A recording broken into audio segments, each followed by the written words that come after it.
अगर आपको अध्यात्म की ऊंचाई पर चढ़ना है तो एक शब्द याद कर लीजिए, सहनशीलता, तितिक्षा।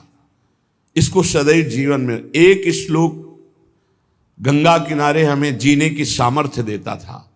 जब कभी हमें प्रतिकूलता दुख प्राय मिलते ही थे तो ये श्लोक, यम ही न व्यथ्यन्ते ते पुरुषम पुरुषर्षभ सम दुखा सुखाधीरम स्व अमृतत्वाय कल्पते। वो अमृत पद का अधिकारी हो जाता है जो आए हुए सारी व्यथाओं को, दुखों को मौन होकर सह लेता है, वो भगवान को प्राप्त होता है। जहां कोई कष्ट होता, बस यम ही न व्यथ्यन्ते ते पुरुषम पुरुषर्षभ सम दुखा सुखाधीरम स्वमृतत्वाय कल्पते। हमें सहना है, हमें भगवत प्राप्ति करनी। अरे छोड़ो, इसने मारा, इसका कर्म जाने, सहो, चलो आगे, चलो आगे बढ़ो। भूख प्यास गर्मी सर्दी मान अपमान दुख सुख, ये सब इस मार्ग के यात्री को मिलते ही है। और जो इसको सह गया वो जगत पावन करने वाला महात्मा बन जाता है। वो मम भक्ति युक्तो भुवनम पुनात, लोक के लोक को पावन कर सकता है जो भगवान के चरणारविंद में अपने चित्त को अर्पित कर दिया। इसलिए दुखैर्हृदयत, चाहे जितना दुख पड़े प्यारे, किसी से मत कहो, किसी से मत, चुपचाप मौन होके सह जाओ। तुम्हारा स्वामी विधान करके तुम्हें दुख भेजा है तो बहुत बड़ा उसमें कोई सुख है। वो मंगल भवन है, तुम्हारा मंगल होने नहीं दे सकता। दिखाई दे सकता है कि अब अमंगल हो गया हमारा, अमुक अमुक अमुक, कुछ नहीं। धैर्य पूर्वक अपने मार्ग में सीधे चलते रहो। उसका विधान आया है, वो दुखद हो या सुखद, सुखद है तो हर्षित मत हो, दुखद है तो शोकित मत हो, आगे बढ़ो। देखो ये अध्यात्म है, ये कमर कस लो कि इस जन्म में मुझे इस भव समुद्र से पार होना ही है। ये जो कमजोर दिल के होते हैं ना, अनुकूलता जहां मिली तो बोले जब से हमने भक्ति शुरू की सब काम चकाचक बन रहे। ये भक्ति का फल नहीं है, भूल मत करना। ये तुम्हारे सुकृत चल रहे हैं इसलिए है। और जिस दिन दुष्कृत का फल आएगा उस दिन भक्ति करते हुए भी कदम रखना मुश्किल हो जाएगा, पग पग पर तुम्हें दुख मिलेगा। ये सिद्धांत को समझ लीजिए तो कभी आप निराश नहीं होंगे, शूरवीर होकर आगे बढ़ते रहेंगे। जो हमारी भक्ति ये नई फसल है और इस फसल की जो आनंद वृत्ति है वो भगवदानंद है, ज्ञानानंद है, अखंडानंद है, प्रेमानंद है। वो ये भोगानंद नहीं है, विषयानंद नहीं कि भगवान की बड़ी कृपा जो चाहो वो भोग मिल गए। ये सुकृतों के फल है। ये सुकृत और दुष्कृत दोनों को यही नष्ट कर दो और निकल चलो भगवान की परम धाम में, जहां नित्य सेवा सुख का आनंद सहचरियां ले रही है। श्रीपाद कह रहे संतर्जयस ताड़यन, कोई मुझे बहुत डांटे भर्त्सना करे और ताड़यन पिटाई भी कर दे, मुझे कुछ कभी शिकायत नहीं करनी प्रभु से। देख रहे हैं ना, वो उन्होंने विधान किया है ना कि इसको पीटो, तो हम चुपचाप पीट लेंगे, किसी से नहीं कहना। रहीमन मन की मन व्यथा रखिए मन में गोए, सुनिठ ले हैं लोग सब बांटने। इसीलिए असंगो हम, असंग किससे कहें अपने दुख सुख की बात। अपना दिल तो दिलवर को दे दिया, जो बीते सो दिल तो उनके पास है, वो तो जाने दुख सुख की बात, हम क्या जाने। हम तो बस आपके हैं। मौन, अपने विषय में न सुख की बात करे न दुख की, मौन। बात करे तो प्रभु की करे, नहीं तो मौन। मान लीजिए अगर ये मौन आप धारण कर लेंगे तो निकल जाएंगे माया से, नहीं तो किसी की निंदा कर देंगे, किसी का ऐसा कटु वचन बोल देंगे, परुख वचन बोल देंगे, भजन छीण हो जाएगा, भजन करने की वृत्ति नष्ट हो जाएगी। सैकड़ों लोगों के प्रश्न है कि पहले भजन अच्छा होता था अब नहीं होता। उसमें दो बातें होती है, एक तो भजन की ऐसी भूख बढ़ गई है कि अब उतने भजन से नहीं और भजन होना चाहिए। ये उत्तम महापुरुषों की कृपा पात्र भक्तों की वृत्ति होती है। और एक होता है कि आपसे वैष्णव अपराध बन गया, कुसंग हो गया, इस कारण से ऐसा। अगर आपके हृदय में कोई दोष वृत्ति नहीं हो, फिर भजन में ऐसा लगता है कि मेरे से बहुत कम भजन होता है, वैसा भजन नहीं होता जैसा होना। ऐसा बड़े बड़े महापुरुषों को भी अनुभव होता है। ये कोई निंदनीय बात नहीं है, वंदनीय बात है। पर वास्तविक यदि भजन नहीं हो रहा है, वास्तविक यदि आपका रुक गया है आनंद, तो आप ढूंढ लीजिए, आपका भोजन गलत है, आपका संग गलत है, आपने कोई वैष्णव निंदा की है, बस यही कारण है। यही खोज लेना, यही सुधार कर लेना, किसी से क्षमा याचना की जरूरत नहीं। अंदर देखो और आचार्य गुरु से प्रार्थना करो, सब ठीक हो जाएगा। बड़े कृपालु हैं, जिन्होंने अपराधी मुझ जैसे को घसीटा तो अब अपराध बन जाएगा तो थोड़ी छोड़ देंगे वो। विश्वास कीजिए, उन्हीं से प्रार्थना कीजिए, नाथ यदि आपको अपराध मोचन कराना है तो भेज दीजिए मुझे उसके पास, या उसको बुला दीजिए, मैं पैर पकड़ लूँ, हाथ जोड़ लूँ यदि अपराध बन गया है, और यदि आप चाहें तो आप क्षमा कर दें, आगे से सावधान रहेंगे। बड़े कृपालु हैं प्रभु, क्षमा कर देते।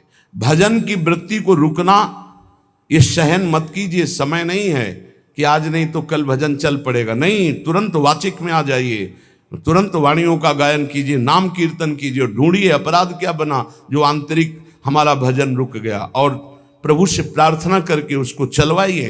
वो बड़े कृपालु है, क्षमा कर देंगे। अगर आपने प्रगट में किसी का अपराध किया और वो उपस्थित हो तो जाओ, उनके चरण पकड़ो, उनसे प्रार्थना करो। भजन का रुकना सहन मत करो। बहुत कठिन है भजन करके भगवत प्राप्ति करना। वो हमारे अंदर सरलता पूर्वक भजन चल रहा है, उसको बचाओ।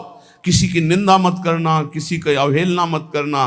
तुम्हारी कोई निंदा करे, तुम्हारी अवहेलना करे, सह जाना, कह रहे हैं इसमें, कह रहे संतर्जय ताड़यन बंधनन। यदि वो कहीं मुझे बांध दें, मैं बंधना भी स्वीकार कर लूंगा। ऐसा भक्तों को कोई बांधता है क्या? हाँ, बांध देते हैं। तितिक्ष ब्राह्मण की कथा में पढ़िए, उसको बांध दिया। एक सखी बहुत भजनानंदी थी, उसके परिवार के लोग रोज उसे पीटते थे और उसे बांध देते थे। सखूबाई नाम उसका सखी का था। एक सखी बहुत नागरीदास जी के संग में रहकर भजन की वृत्ति उच्च कोटि की सीखी थी, भागमती बाई। उनके पति ही उनके ऊपर सैया लगाकर नवीन रानी के साथ बैठते हुए सब पिटाई करते, इतना कष्ट देते, पर वो उच्च कोटि की ऐसी महान वक्ता, परम सिद्ध बरसाने के जो वास करने वाले अपने नागरीदास जी थे, हरिवंश महाप्रभु के शरणागत, उनके सत्संग से ऐसी उच्च कोटि की दशा प्राप्त हुई, उसे कोई फर्क नहीं पड़ा। उसके कष्ट देने के लिए उसके ऊपर सैया लगाते, राजा थे, और नवीन रानी के साथ उसके ऊपर बैठते, उपद्रव करते, मारते पीटते, लेकिन वो सम रहती। संतर्जय ताड़यन बंधनन, शांत। वो देख रहा है, बस तुमको यही सोचना, वो देख रहा है, मेरा स्वामी देख रहा है। वो देखते हुए मौन है ना, वो चाह रहा है ना, तो तेरा किया मीठा लागे। बस बात समझ लो, इतना तो बहुत बड़ी वस्तु प्राप्त होगी, बहुत बड़ी।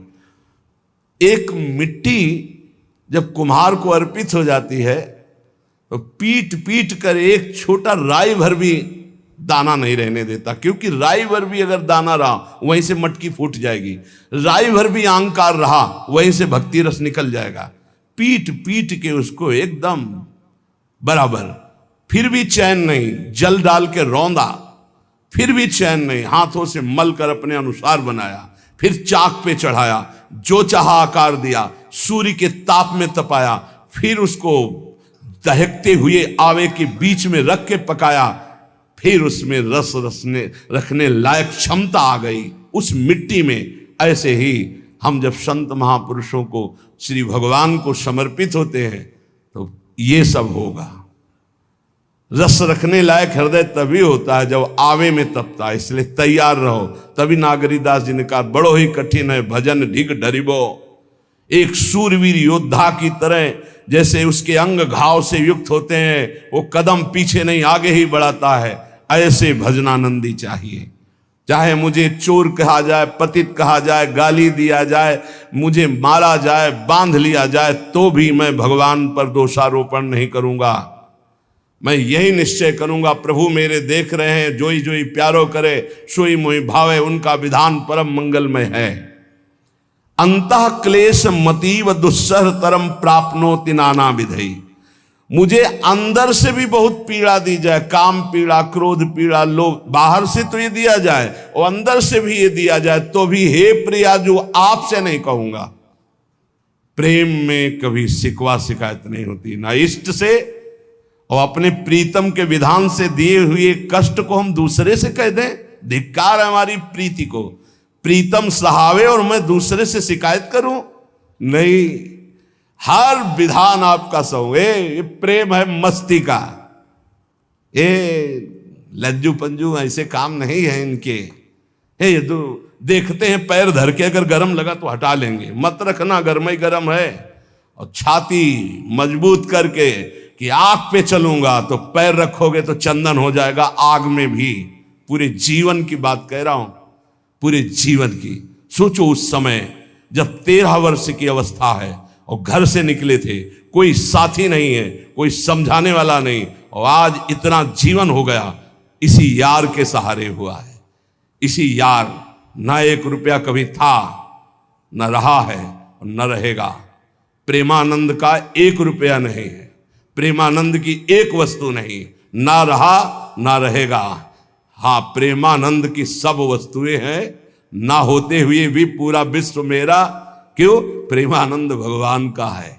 भगवदानंद को प्रेमानंद कहते। वही संपत्ति जीवन भर एक ही साथी रहा है। और हे नाथ, ऐसी कृपा करना, अब दूसरा साथी बने ना। अब आओ तो मृत्यु रूप में ही आओ, और किसी रूप में मत आना। साथी हो तो आपका साथ हो। सर्वहरण करने वालों में मैं मृत्यु हूं, बस उस रूप का इंतजार है। आओ उस रूप में और समेट लो अपनी लीला। बस कभी किसी से शिकायत, कभी किसी ने कैसे हो, आनंद है। नहीं सुना है किडनी खराब है, तो सुना ही होगा, कोई दुख नहीं, कोई दुख नहीं। वर्तमान दुख वर्तमान के आनंद से बहुत छोटा है। क्या दुख है? स्वामी के द्वारा दिया हो। ये आप हमारी प्रार्थना मान लीजिए। इस मार्ग में चलने पर जो दुख मिले, कभी किसी से कहना नहीं, नहीं तो प्रीति में कलंक लग जाएगा, वो तुम्हें प्रभु से हटा देगा। नहीं, रहीमन मन की मन व्यथा रखिए मन में गोए, सुनिठ लई है लोग सब बाट न लिए। ये भगवत मार्ग शूरवीरों का मार्ग। कभी अपनी अंतर व्यथा को किसी से मत कहो। जीवन में अगर कोई हमें कष्ट दे रहा है तो हमारा कर्म है, ना कि कोई व्यक्ति। ये बिल्कुल सिद्धांत तक चर्चा समझ लो। वही व्यक्ति जो मुझे द्वेष करता, वही व्यक्ति जो मुझे कष्ट और दंड देता, वही व्यक्ति प्रणाम करके छाती से लगाकर आंसुओं की धारा से अभिषिक्त किया, तो वो व्यक्ति था या कर्म? जब कर्म भोग हो गया तो वही हृदय से लगा के अश्रुधारा से क्षमा कीजिए, बहुत ऐसा नहीं, आप तो बड़ी कृपा की। व्यक्ति कभी कष्ट नहीं देता, मेरा कर्म उसके ऊपर सवार होकर मुझे दंड देता। इसलिए मैं किससे कहूं? अपनी जबान से दांत कट जाए तो किससे कहूं? ये जो दांत, इससे जबान हमारी पीड़ा को किससे कहूं? अपने हाथ से चोट लग जाए किसको कहूं? ऐसे सब आत्मस्वरूप हैं। हमारा कर्म ही उनके ऊपर सवार होकर हमें दंड दे रहा है। इसलिए भाई, श्रीपाद का सिद्धांत जो कह रहे कि अगर भगवत प्रेम प्राप्त करना है तो मुंह बंद। 22 बाजार में कोड़े मारे गए, एक बार भी श्री कृष्ण से नहीं कहा। पूज्य भाई जी महाराज के जीवन कष्टमय, कभी श्री कृष्ण से नहीं। बाबा नहीं सह पाए, बाबा ने श्री कृष्ण से कहा, श्री कृष्ण चंद्रजू से, ये क्या है, इतना कष्ट क्यों दे रहे हो उनके शरीर को? तो मुस्कुरा दिए, बोले मैं नहीं दे रहा हूं, ये तुम्हारे कर्म का फल भाई जी भोग रहे हैं। ऐसा? बोले हाँ। सीधे अस्पताल गए, भाई जी से कहा, ये आप हमारा प्रारब्ध क्यों भोग रहे हैं? तो कहा, आज ये कौन सा खेल रच रहे हो बाबा, क्या बात कर रहे हो? जीव का अपना कर्म भोगना होता है, किसी और का निजीकृत कर्म भोग?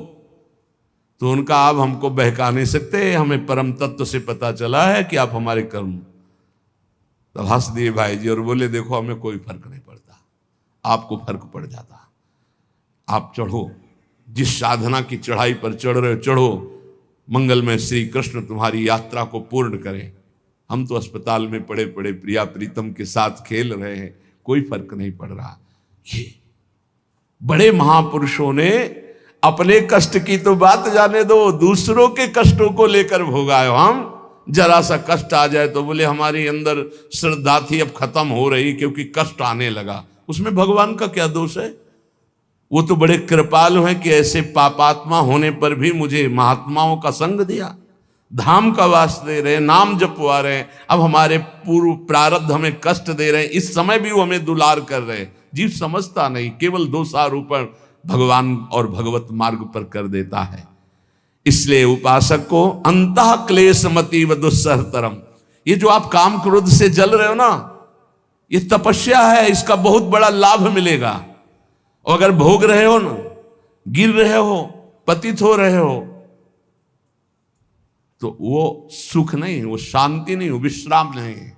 और एक बात ध्यान रखना, इस शब्द को याद रखना, ऐसे रहने पर भी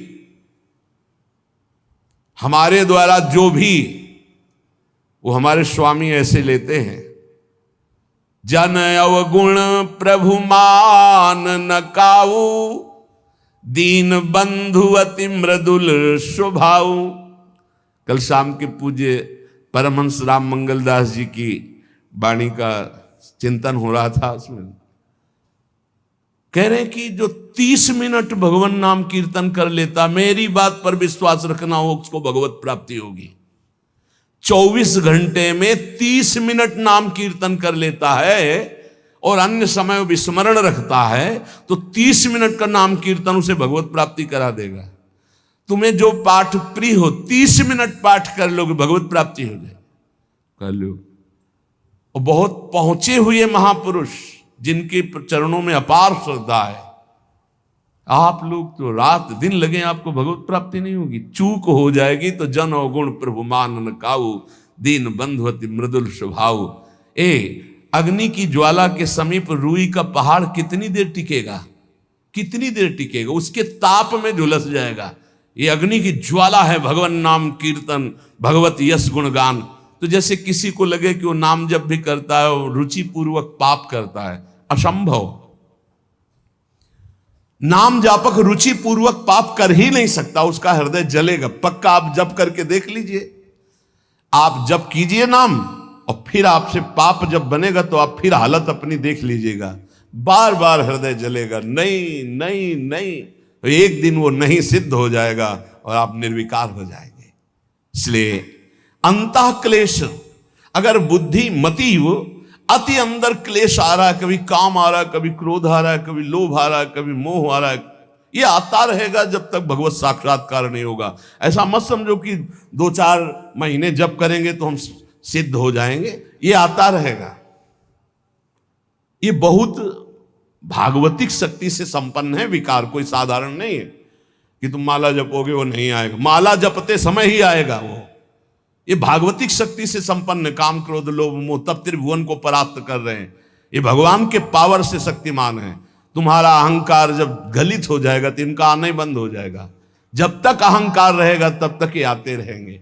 तो जो तुम्हारे अंदर जलन हो रही, मत कहो किसी से, सह जाओ, यही तपस्या हो जाएगी, यही भगवान की प्राप्ति का हेतु हो जाएगा। प्रभु के लिए थोड़ा कष्ट सहकर आप आगे बढ़कर देखिए वो कितना आपको प्यार देते हैं। यही कष्ट सहना है, आंतरिक विकारों को सहना, बाहरी प्रहारों को सहना, कभी किसी से ना कहना, ये भक्तों का स्वभाव। मौन, इसीलिए वाणी से मौन, कुछ ना बोलना। हमने एक संत भगवान को देखा, 22-23 वर्ष पहले वृंदावन में कच्चा मार्ग था, एक बोरा रखते थे ऐसे, पागलों जैसा भेष था। तो जब रात्रि के 11 बजे वापस यमुना किनारे से प्रसाद पाके यमुना किनारे गए, यमुना किनारे से जब लौटते थे तो उनको देखते थे अकेले वो बैठे रहते थे। उनकी मुद्रा देख के लगता था भगवदानंद में डूबे हुए हैं। नजदीक बैठे, बोरा उठाया, चल दिया। अम्मी पीछा छोड़ने वाले थे नहीं पीछे, तो उनका क्या बात है, क्यों पीछे हो? अब संत वेश हमारा भी तो मर्यादा से ही बोलेंगे, वो कुछ नहीं, केवल जानना चाहते हैं आपको। तो कालीदह की इधर एक तमाल का पेड़, जो श्वेत रंग का एक वृक्ष है, उसका मुझे नाम नहीं याद आ रहा, गुलर जैसा, और वो तमाल में लिपटा हुआ अब भी है। दाहिनी तरफ है ये जो खाली जगह पड़ी ऊंची, जो अपने दाहिनी तरफ बर्फ फैक्ट्री के आगे जाते हैं, उसी के नीचे बैठ गए।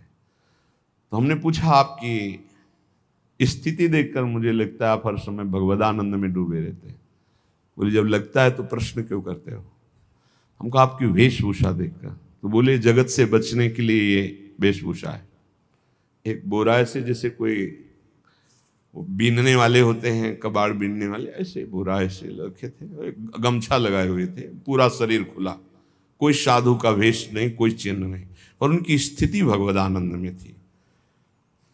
तो उनका ये किसके उपदेश, किस मार्ग के उपदेश, किस इष्ट की आराधना से आपको ऐसी स्थिति प्राप्त हुई? बोले प्रथम पूज्य श्री स्वामी राम सुखदास जी महाराज का सत्संग हुआ, इष्ट देव श्री कृष्ण, इष्ट ग्रंथ गीता, उसी की कृपा से मुझे ऐसा, मैं भारत के हर तीर्थों में वास करता हूँ, भ्रमण करता हूँ, असंग रहता हूँ, और यही वेशभूषा रहती है बड़ा अंदर से। तो भोजन प्रारब्धवशात जो सामने आ जाता है उसे पा लेता हूँ, नहीं आता भूखा रहता हूँ। तो कहा अगर हम मधुकरी ले आवें कभी आप जिससे तो पालेंगे, बोले दे देंगे तो पालेंगे। दूसरे दिन मधुकरी लेकर के, तो रोज हमारी उनके चरणों में श्रद्धा, क्योंकि उनका रहना और चिंतन दोनों, रहनी और चिंतन बड़ी प्रशंसनीय, जो वीतराग परमहंसों के अक्षर सा वैसे, कुछ पास नहीं, केवल बोरा, वो नाटक के लिए बोरा कि कोई समझे कबाड़ बिनने वाला, और एक गमछा ऐसे रंग बिरंगा, बस कुछ नहीं, कोई भागवतिक चिन्ह नहीं। एक दिन देखा वो पड़े मक्खियां भिन भिना रही, तो नजदीक गए, क्या होगा? कहा चुप जाओ। कहा बोलिए ना। बोले वमन और शौच दोनों हो रही है, शरीर बिगड़ गया है, तो हम कहा औषधि के लिए हम व्यवस्था, बोले इसलिए कह रहा हूँ आप बच जाइए। तो हम कहा हमें बता तो दीजिए क्यों नहीं? तो बोले आया हुआ प्रारब्ध है, इसको हंस के भोगना है। ऐसे कोने में साइड में ऐसे पेड़ के किनारे पड़े, 2-4-10 दिन जो भी व्यवस्था उनकी बनी, फिर वो हमको दर्शन नहीं मिले, अन्य तीर्थों में चले गए होंगे। ऐसा महापुरुष, क्या हम अपने शरीर को इतना प्यार करें कि भगवान से श्रद्धा हो जाए, भक्ति मार्ग में हम लड़खड़ा जाएं, फिर सत्संगी किस बात का? ये पक्का समझ लीजिए, ये जो भगवत मार्ग है ये शूरवीरता का मार्ग है, सहन करने का मार्ग है। जितने भी महापुरुषों के चरित्र हैं आप पढ़ करके देख लीजिए, भगवान के चरित्र से भी ज्यादा लाभ भक्त चरित्र सुनने से इसलिए होता है कि हमको लगता है कि हमारे जैसा जन्म लेकर इतना कष्ट सहकर इस ऊंचाई पर पहुंचे, ये बड़ी बात है कि वो जीवत्व से हमारी तरह पैदा होकर ईश्वत्व को जाता है। इसलिए भक्त चरित्र में विशेष बल हमको प्राप्त होता है। क्या क्या कष्ट सहते, और आप खुद देख लीजिए, आपको जितना कष्ट है उससे बड़ा सुख है कि नहीं, अंदर देख लीजिएगा तो इसी से अनुमान लगा लीजिए, जितना बड़ा कष्ट उससे कई गुना बड़ा सुख भगवान देते हैं, तभी वो उनका यश गाते रहते हैं। ऐसे थोड़ी होता है कि हमारे भगवान का हम भजन करते, हमारे साथ न्याय नहीं हुआ। न्याय तो सही बात नहीं हुआ, नहीं तो तुम्हारी दुर्गति हो जाती। सही बात में उन्होंने न्याय नहीं किया, पक्षपात किया है तुम्हारा। अगर वो सही न्याय करते तो ईमानदारी से कहते हैं केवल नरक के कीड़ा ही बनना पड़ता और कुछ नहीं है। खूब देख लो, डबल चेहरा होता है, एक सामने का चेहरा देख रहे हो और एक एकांत का चेहरा होता है, डबल चेहरा होता है। और भगवान डबल रखो चाहे तिबल, सब देखते हैं। सब हम बैठे हुए देख लो ईमानदारी से वृंदावन की भूमि में, एक चेहरा है जय श्री राधे, और एक चेहरा है जो राक्षस है अंदर बैठा। देख लो, अंदर देख लो, बिल्कुल इस समय सीसी कैमरे में हो, अंदर देख लो, एक राक्षस बैठा है, और उस राक्षस ने जो जो करवाया आप लिखो रजिस्टर में, तुम्हें याद है जितना, और इसके बाद आप न्यायाधीश बनो, फिर आपकी क्या दुर्गति होती उसका। इससे ऐसे होता है, हे प्रभु, तभी त्राहिमाम मचता है, तब उनकी कृपा नजर आती है कि बोले भगवान ने न्याय नहीं किया। हम कहते सच्ची बात तुम कह रहे हो प्यारे, न्याय नहीं किया इसीलिए बचे हुए हो। अगर वो न्याय कर देता, पक्षपात न लेता तुम्हारा, तब तुम्हारे होश उड़ते, चाहे जो कोई हो, अपना रजिस्टर जांच के देख लो। इसलिए कहते हैं कि सबकी जीवनी शुक्ल पक्ष की लिखी जाती है, कृष्ण पक्ष की तो केवल उसी की छाती जानती, दूसरा नहीं हृदय में जितने विकार, हृदय में जितना अंधकार, हृदय में जितना कूड़ा करकट, वो तो हम जानते हैं कि हमारी स्वामिनी की कृपा ने कितना निर्मल किया है। तब उनकी स्वामिनी जू मुझ जैसे अपराधी के अपराधों का विस्मरण करके आप ऐसी कृपा, तो आपको लगता है कि संतों की एक दैन्य भाषा होती है। नहीं, ईमानदारी से संत कभी झूठ नहीं बोलते। जैसे कह रहे हैं कि मौसम कौन कुटिल खलकामी, तो अंतर ये होता है कि आंख में जैसे थोड़ा पड़े तो बहुत बुरा लगता है, और पीठ में इतना बड़ा तिनका चला जाए तो कुछ समझ में नहीं आता। संतों का हृदय आंख जैसा होता है, थोड़ी सी भी गलती में हाय हाय मच जाता है। धिक्कार है तुम्हारे जीवन को, अपने को तुम क्या समझते हो, क्या है तुम्हारे अंदर विचार। और जो मलिन अंतःकरण वाला था, भारी भारी पाप करके भी उसको पश्चाताप नहीं होता। संत जनों को एक पाप की जरा सी वृत्ति की आभास स्फुरना, वो पूरा पाप नजर आने लगता है उनको, क्योंकि इतना निर्मल हृदय होता है। तो सच्ची कहते हैं कि जैसे घोड़ों की लगाम पकड़े हुए श्री कृष्ण अर्जुन की बैठे हैं, ऐसे अपने भक्तों की लगाम पकड़कर बैठ जाते हैं, तो यात्रा अध्यात्म की ऊंचाई की चलती, किसी की सामर्थ्य नहीं। इसलिए सब भक्त ऐसे तो आपको मिलेंगे। जहां सामर्थ्य की बात है वहां केवल श्री भगवान की कृपा है। इसलिए बाहर की पीड़ा और अंतर की पीड़ा अपने प्रीतम के द्वारा दी हुई मानकर सह जाओ, तो आगे प्रीतम तुम्हारा स्वागत करने के लिए खड़े, पक्का समझ लेना, पक्का। और वो देंगे ये पीड़ा। क्यों देंगे? इसी पीड़ा में पता चलता है कि तुम्हारे मन की सुई किधर जा रही है। प्रताप राय जी महाभागवत थे, बड़ा चरित्र है। उनके यहां एक व्यापार चलता था कुल परंपरा से कि आपको अगर रुपए की जरूरत है तो आप अपना स्वर्ण आभूषण या कुछ रख जाइए गिरवी, और रुपया ले जाइए, और ब्याज से तो रुपया दे जाइए, अपने मूल गिरवी ले जाइए जो रख के गए हो। यही उनकी कुल परंपरा से चल। तो उसी के आधार पर वो कुल परंपरागत कर्म कर रहे थे। निरंतर नाम जब भगवत आराधन में मगन। अब नाम जब भगवत आराधना और ईमानदारी से कार्य, तो बड़ा सब खूब धन संपत्ति, बहुत आनंद, और भक्तजनों के खूब भोजन होते, भंडारे होते। तो जो चिढ़ने वाले जलने वाले लोग हैं वो जलते थे कि करता तो ये कुछ है नहीं, खूब जय जय मच रही है चारों तरफ, इसको नष्ट किया जाए। ये किसने बीज बोया? अरे बोले दुष्ट स्वभाव ने। नहीं नहीं नहीं नहीं, भगवान ने। किनको हुस्काया? डंडे को। क्यों? अब झंडा फहराओ मेरे भक्त के यश का। उनके हृदय में जलन हुई। वहां का काजी और मिल गए 3 लोग, और उन्होंने कहा कि इसको नष्ट किया जाए। बोले बस आप सहयोग दो, नष्ट तो पक्का। बोले कैसे? बोले प्लान तो सब हमारा बन गया है। अब झोली में कंकड़ भरे, और प्रताप राय जी बेटी का ब्याह है, 10,000 मुद्रा चाहिए। बोले गिरवी? बोले है स्वर्ण मुद्राएं। अब वो इतने ईमानदार विश्वास, बोले बॉक्स रखा रहता है उसी में रख दो, दस्तखत करो, 10,000 रुपये लो, ब्याज सहित दे जाना, अपना ले जाना। थोड़ी देर बाद दूसरा आया ऐसे, फिर तीसरा आया, वो तो उनका व्यापारी था। 5 दिन बाद वापस आया और काम बन गया, ब्याज सहित ये रुपये लो, हमारा आभूषण वापस करो। बोले जहां रख गए थे वैसे उठा लो। बाक्स से उठाया ऐसे। अरे देखो कितना नाटक करता है, माला जपता है, भगत बनता है, हमारे स्वर्ण आभूषण हटाकर कंकड़ पत्थर भर दिए। अब लोग तो आश्चर्यचकित हो रहे थे कि ये भगत जी तो ऐसे है नहीं। इतने में दूसरा आया, उसने भी वही नाटक शुरू। तीसरा आया, उस अब तो पक्का हो गया कि पाखंड करता है। लोगों की श्रद्धा को कपूर कहा गया है। कपूर ऐसे बाहर रखो ना तो उड़ जाता है ना, ऐसे ही श्रद्धा है। अगर उसको आप मजबूती, विश्वास की मजबूती में नहीं रखोगे तो श्रद्धा उड़ जाएगी। अब तो सब कहने लगे कि प्रताप राय तो बहुत ही पाखंडी निकला। अब हाहाकार मच गया। इसके बाद काजी, वो तो सब मिले हुए थे, काजी ने बादशाह के सामने बात पेश की। काजी के इशारे से बादशाह ने हुक्म दिया इनको बंदी बना लिया जाए, सारी संपत्ति जब्त कर ली जाए। अब राज सैनिक बंदी बना लिए प्रताप राय जी को, सारी संपत्ति जब्त होने लगी। तो उन्होंने अपनी पत्नी से इशारे से कहा ठाकुर जी लो और भाग जाओ अपने मायके, ठाकुर जी को बचाओ। ऐसी स्थिति में याद क्या है? ठाकुर जी को बचाओ, उनका भोग राग चलता रहेगा, हम तो जेल में कष्ट भोग लेंगे।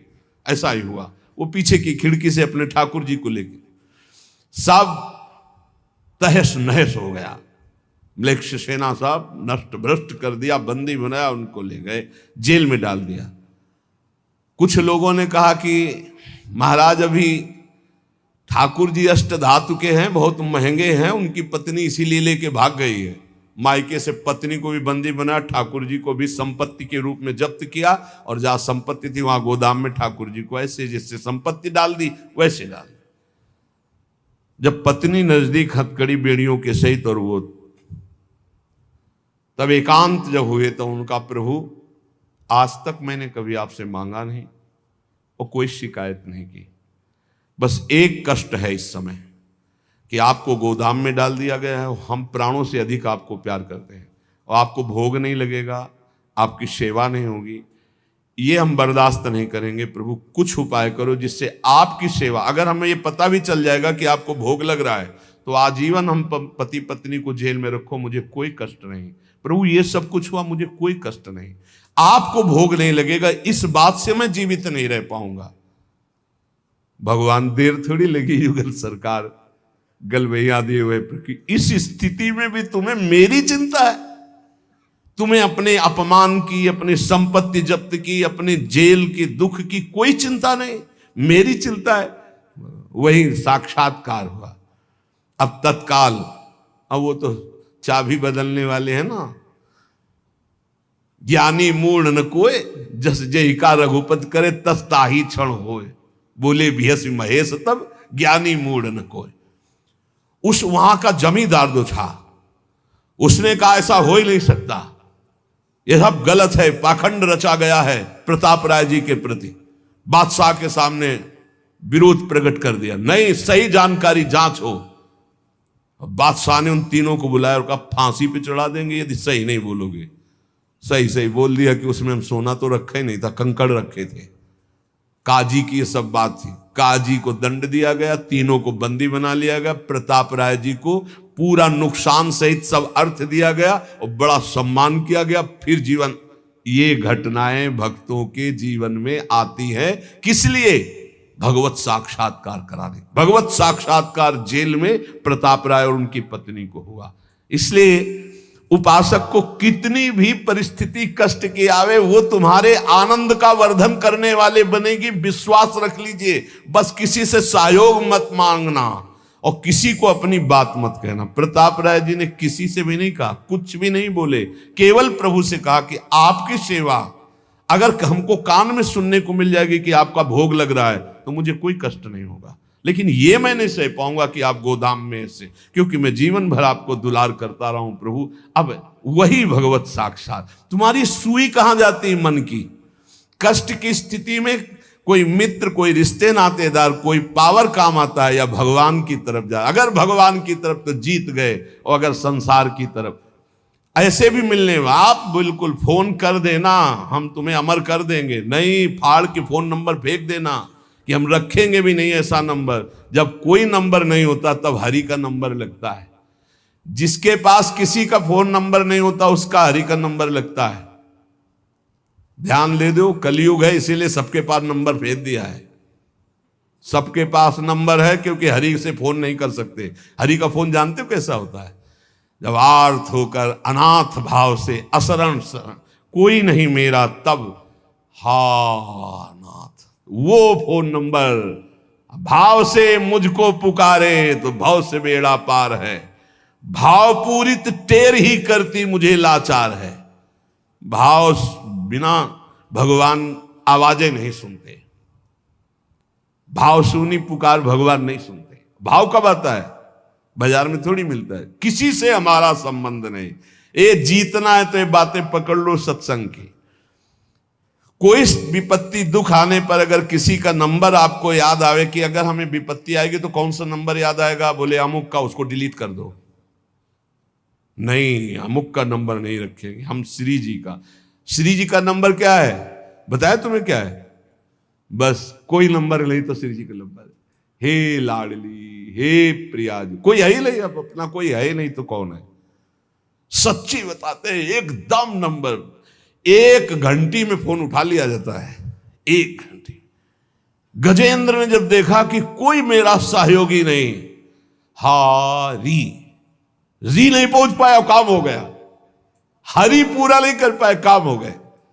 गोविंद यही प्रकट हो गए, वस्त्रावतार। ये नंबर है हरि का। जब तक पांडवों की तरफ, भीष्म की तरफ नंबर नहीं लगा, दांत तक पकड़ा, नंबर नहीं लगा, और जब छोड़ दिया, कहा गोविंद, बस नंबर लग गया। ये है भगवान को पुकारना, ये है भगवान तक आवाज पहुंचाना। कोई हमारा नहीं, यही तो हमारी साधना है। और यहां मां नंबर लिखे चले जा रहे हैं, व्यवहार बनाए चले जा रहे हैं, डायरी बनाए चले जा रहे हैं, इतने नंबर। अरे ये सब क्या करोगे, ये सब नरक पहुंचाएंगे नंबर। एक केवल हो हरि शरणम, बस सब काम बन जाएंगे। बोले नहीं, सहयोग होता है। इससे क्या सहयोग होता है? अगर बात बिगड़ जाए तो अंग रक्षक ही सूट कर देता है, और कौन? अंग रक्षक ही सूट कर देता है। अगर वो चाबी बदल जाए ना तो रक्षक ही भक्षक बन जाता है। किससे रक्षा चाहते हो?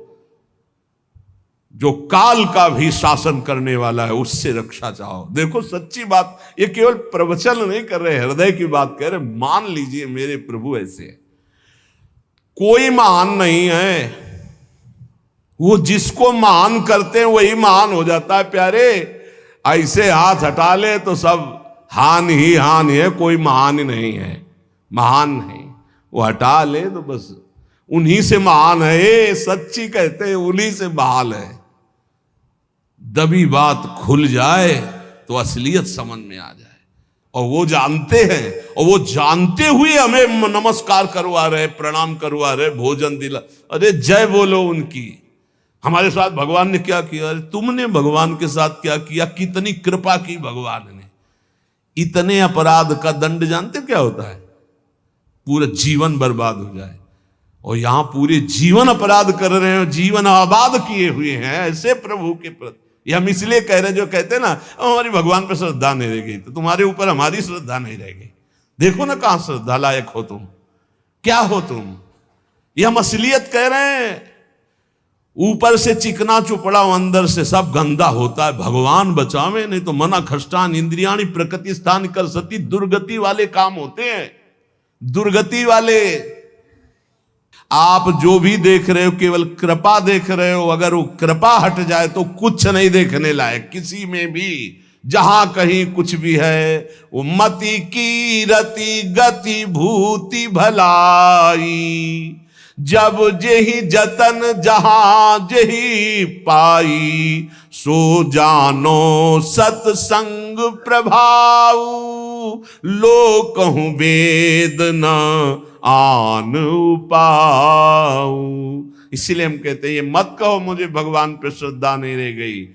भगवान की इतनी कृपा है, हम कैसे तुम्हें बताएं। कृपा ही कृपा है कि वो न्याय ठीक से नहीं करते। किनके साथ? एक बार जो कह दे राधा, एक बार हरि, एक बार कृष्ण, तो पक्षपात ले लेते हैं। अगर पक्षपात ना लेते, ठीक से न्याय करते, तो करोड़ों कल्प रो नरक मिलता, फिर भी उद्धार नहीं होता। इसे आचरण सबके अंदर है, देख लो। 15 मिनट के अपराध से जीवन भर आपको भारत की जेल में सड़ना पड़ेगा। वो ऐसे कितने अपराध हैं उनका, जिनको तुम इस कानून से अनुमान लगा सकते हो। वैसे कितने अपराध किए, लेकिन स्वामी ने कभी एक चाटा नहीं लगने दिया, और निकाल करके आपको परम पद की तरफ ले जा रहे। कृपा नहीं दिखाई दे रही? तुम सत्संग, नाम जप, भगवत यश गायन, भगवत लीला, भगवत धाम, ये तुम्हारी साधना का फल है क्या? ये कृपा का फल है। तुम अपने को देखो और कृपा को देखो, तो यही बलिहारी जाएगी कि जासु कृपा नहीं कृपा आघाती। जिनकी कृपा कृपा करने से आघाती ही नहीं है। इसलिए अंतः क्लेशमति व दुस्सहतरम प्राप्नोति नाना विधि। नाना विधान से यदि अंतर बाहर कष्ट मिले तो चुपचाप सह जाना। राधा राधा राधा, आगे बढ़ोगे तो भगवत प्राप्ति हो जाएगी।